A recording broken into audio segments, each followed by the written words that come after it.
Okay, so my recording cut off, so this is going to be, if I can't get this one merged together, this will be the second part. Okay, so we took AB, substituted it in because C equals AB. So that's where we got this part right here, AB squared, because we substituted it in for that. Then we took A, substituted in there, so that's where we got A squared. And then we did the same thing for B. Here's B. We substituted in here, so here's B squared. So we just took our given information plus what we found A and B to be, and we substituted it in. Okay, so this is squared right here, and we don't want to have it squared. So to undo a square, we take the square root. So if we took the square root of this side and the square root of this side, it would get rid of the square. So that leaves you with AB equals x2 minus x1 squared plus y2 minus y1 squared, which is the distance formula. So here's your definition.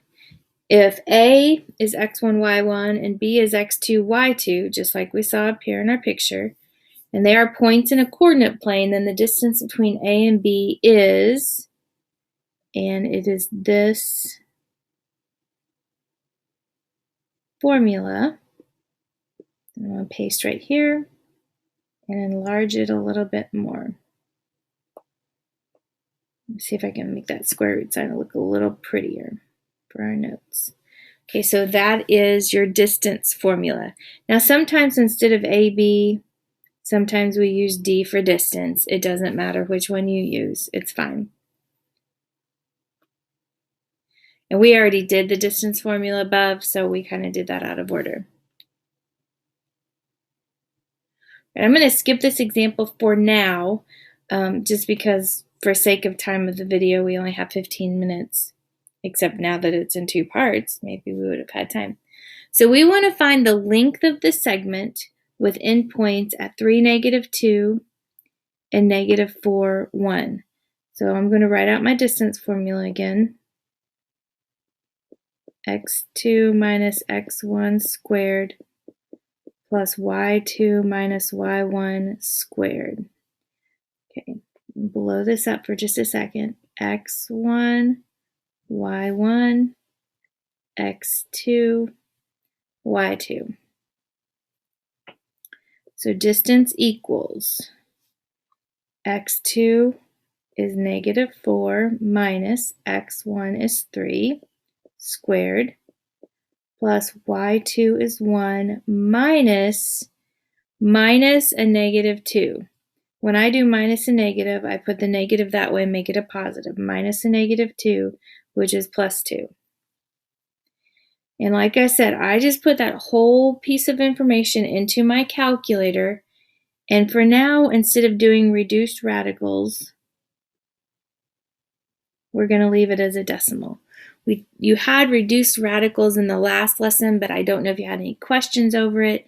And I'm actually going to send you an extra practice sheet to do some reduced radicals with a couple of examples.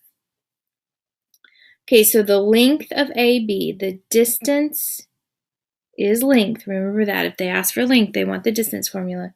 7.62, and we don't know what they are, so you could have labeled them units. Okay, so now let's talk about the midpoint formula. The midpoint formula is the middle, and we talked about the midpoint in your definitions, or at least you wrote down the definition of midpoint in your definitions. So this is a point that divides the segment into two congruent segments. So there's a formula that goes along with that. So it's a point. So it's a coordinate.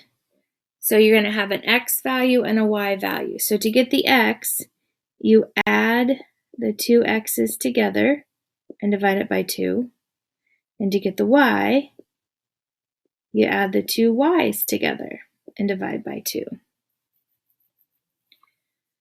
Sometimes you see it as an equation. So to get the x value, you take x1 plus x2 and divide it by 2.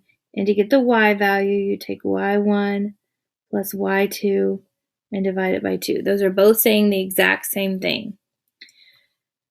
So if we want to find the midpoint, and they give us the end points, so they're giving us D and E, just a quick little sketch here so you get an idea of what's happening. This is at 1, 2, 3, 1, 2, 3, 4, 5. Here's D, and at -4, 0, this is E. They want to know what the middle of that is. What's the middle of that segment? Okay, so x1, y1, x2, y2.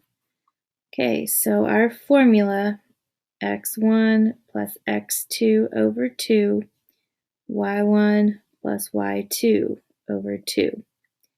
3 plus a -4 over 2, and 5 plus 0 over 2. 3 minus 4 is -1 over 2, and 5 over 2, which doesn't really tell us very much because -1/2, okay, 5 over 2. So let's change these to decimals. That's -0.5 and 2.5. So the midpoint of that would be at -1/2 up 2.5, which is pretty close considering that I just sketched my drawing. Okay, so let's look at this one. x1, y1, x2, y2. So x1 plus x2 over 2, y1, it's a negative, so plus a negative over 2. So that's going to give me -1 plus 2 is 1 over 2. And 8 minus 5, 3 over 2. And like I said, fractions don't really help us when we're doing midpoint. So that's 0.5 and 1.5 would be your midpoint. Okay, so let's look at an example of where we might use this. So Troop 216 is designing a new camping site at Camp Geiger by first mapping everything on a coordinate grid. They have represented the trading post and their tents on the grid, and they want the bathrooms to be halfway between these two. What will the coordinates of the location of the bathrooms be? Okay, so that's 1, 2, 3, 4, 5 tents are at 6, 2. 1, 2, 3, 4. -4, -2, so the trading post is at -4, -2. And it wants to know what's the coordinates of the location. So x1, y1, x2, y2, 6 plus a -4 over 2, and 2 plus a -2 over 2. So that's 2 over 2 and 0 over 2, which is 1, 0. So at 1, 0, let's see if I can sketch this in and see if we were close to the midpoint. Not too bad. That would be where the location of B for bathrooms. Okay, so here's an example. So I'm going to copy this one for just a second. I had this example of sometimes we just use the X's and sometimes we just use the Y's. So I'm going to copy this. I'm going to paste it right here so we can see it. And then you guys can pause and write that down. Okay, this time it gives us the midpoint. Oops. It gives us the midpoint. well, this is the midpoint x, and this is the midpoint y. So we need to understand what we're being given. And then it gives us one endpoint. So this is x1, y1. What we have to find x2, y2. So then we drop them into these. So my x is 2, and that equals x1 plus x2 over 2. So we're going to solve this one first. To get rid of the fraction, I'm going to take both sides times 2. Okay, so we're going to move this over here. So that's 4 equals -7 plus x2. Add 7 to both sides. 11 equals x2. Okay, now y is 1 and y1 is 11 plus y2 over 2. We are going to want to take both sides times 2 to cancel that out. So we're going to take this one over here. So 2 equals 11 plus y2. Subtract 11 from both sides. y2 equals -9. That gives us our answer. x2 is 11. y2 is -9. That's what they were looking for. Okay, we might want to see another one of those. Okay, so this is x and y because it's midpoint. This is x1, y1. We want to find x2, y2. Okay, so x equals x1 plus x2 over 2. -7 equals 4 plus x2 over 2. Take both sides times 2. So that's -14 equals 4 plus x2. If you subtract 4 from both sides, x2 is -18.